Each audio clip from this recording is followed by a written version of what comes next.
Saudara, pada pertemuan kali ini saya ingin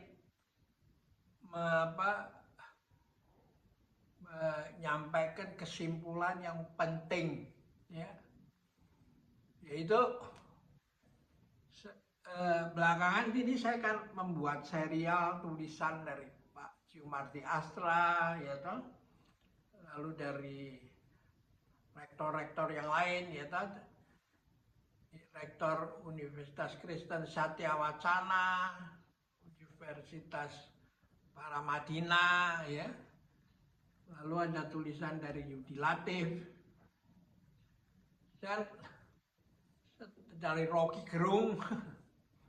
Dan itu banyak mereka banyak menulis di dalam buku ini, toh. Jadi ternyata menulis buku tebal itu tidak berarti para penulisnya itu saling mempelajari hubungan keterkaitan antara tulisan saya dengan tulisan rekan-rekan yang menulis di sini. Ini ada 45 orang nih, ya.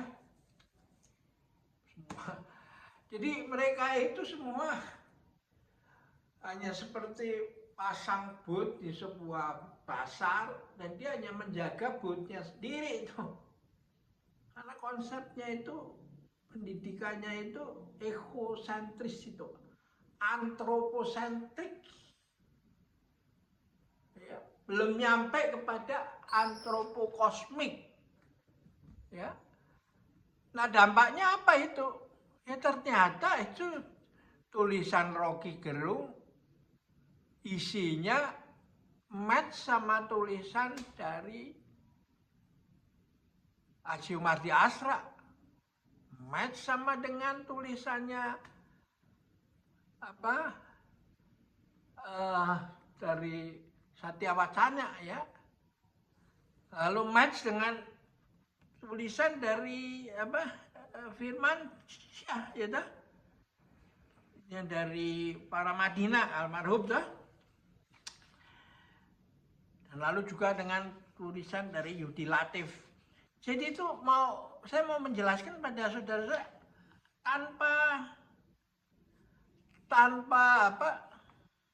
tanpa dibaca itu tulisan itu hanya bisa masuk ke kotaknya dia aja sendiri. Dipegangin oleh pemiliknya lalu disebarkan ke konco-konconya sendiri aja. Jadi tidak ada cross cultural fertilization. Jadi lalu ya bagaimana kita bisa membangun bersama kalau orang-orangnya itu hanya hidup di seperti di keong di tempatnya masing-masing aja, nggak ada ini. Jadi dari kesimpulan saya menyelenggarakan podcast ini dengan YouTube ini, saya bacakan satu-satu, ya. Saya kasih komentar, saya ini. Lalu memang terjadi mulai terbuka pintu untuk cross cultural fertilization, ya. Jadi ini menunjukkan bahwa ternyata bahasa lisan itu ternyata kalau hanya ditulis saja tanpa ditokan, diomongkan, itu ya seperti wayang dimasukkan di dalam kotaknya itu tidak ada artinya apa, mau Arjuna, mau Bima, mau apa saja, Korawa, tapi yang di dalam tong itu, peti itu nggak akan ada, sama aja sama barang-barang dimasukkan dengan di situ, barang-barang pecah belah atau apa, sama aja. Dia hanya bisa memberi dampak pada masyarakat kalau dikeluarkan dan diceritakan itu. Nah setelah diceritakan, tapi kalau nggak dikerjakan, talk the walk the talk, ya, juga nggak ada gunanya. Mengapa? Karena rasa durian itu buah yang menakutkan karena berduri. Kalau you lihat dari luar, ya you takut makan. Kalau you belajarin melalui literatur studi, daftar pustaka, sana sini apa, juga nggak ngerti itu apakah rasa duriannya itu begitu. Unless kecuali Anda buka, cium, rasakan itu. Ya.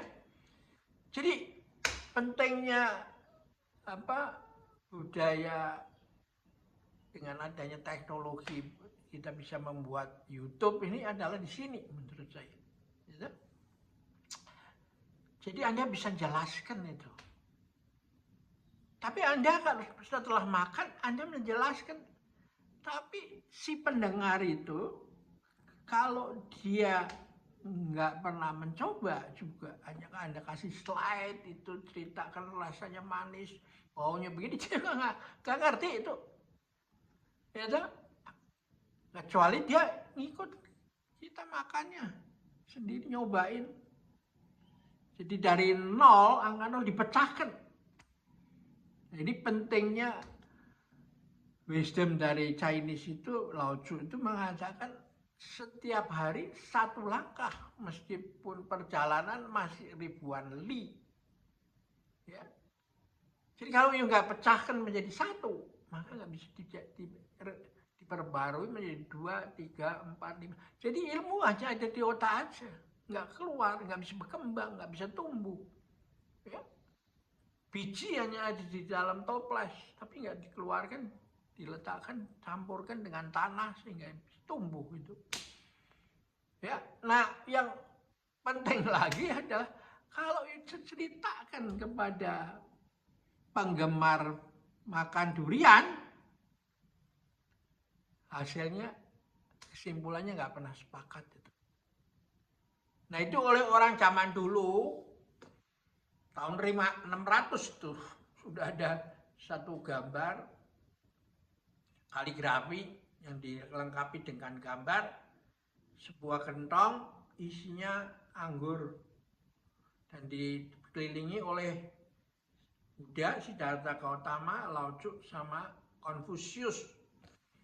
Dikasih kaligrafi di sampingnya. Kalau 3 anggur yang sama pun dirasakan berbeda oleh 3 orang bijaksana, apalagi oleh kalian itu. Karena itu semua teori yang ditulis di buku, konsep literasi itu, sebenarnya diketawain sama orang timur. You hanya bisa ngomong tentang durian, anggur, tapi you nggak tahu betul itu. Dan selama semakin Anda menggunakan semakin banyak kata-kata, itu semakin membingungkan orang itu. Ya, karena itulah maka kitab 3 keranjang, kitab Tripitaka yang dikembangkan, yang ditulis untuk menulis ajaran-ajaran Buddha itu, lalu dikatakan bahwa itu permulaan, tapi kalau Anda mau masuk lagi lebih dalam, you harus masuk kepada dhyana itu, meditasi itu.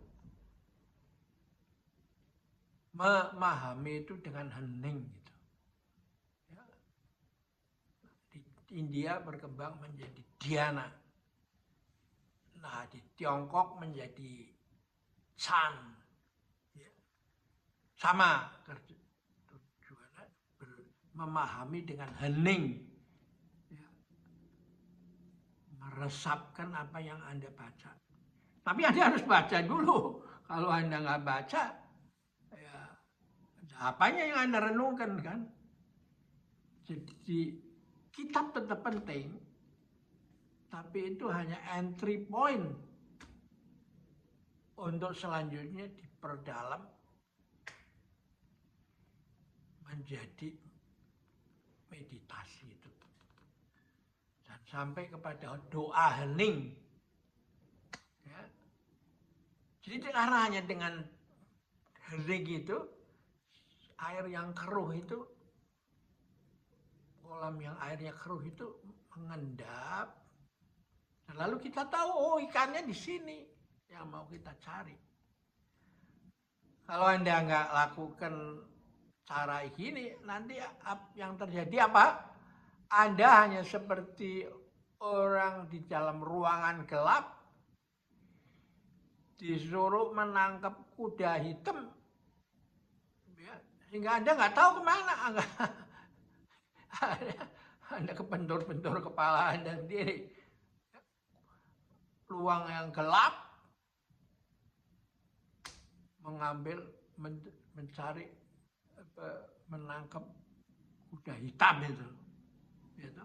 Nah, karena itu ada satu Zen Kuan yang menarik, yaitu ada orang kehilangan barang di dalam ruangan gelap, lalu dia keluar mencari di luar itu. Ditanya, kenapa kamu? Apa yang kau cari? Tadi saya kehilangan barang. Tapi saya nggak tahu karena di dalam gelap saya nggak tahu. Jadi saya nyarinya di luar itu. Jadi kalian orang-orang Zen itu memberikan metafor untuk menjitak kepala kita bahwa bukan intelektualisme, tapi Anda hidup di dalam here and now itu.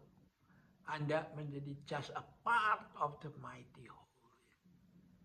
Oke, kita akhirin di sini dulu. Nanti kita perdalam lagi dalam kesempatan lain. Sampai jumpa lagi.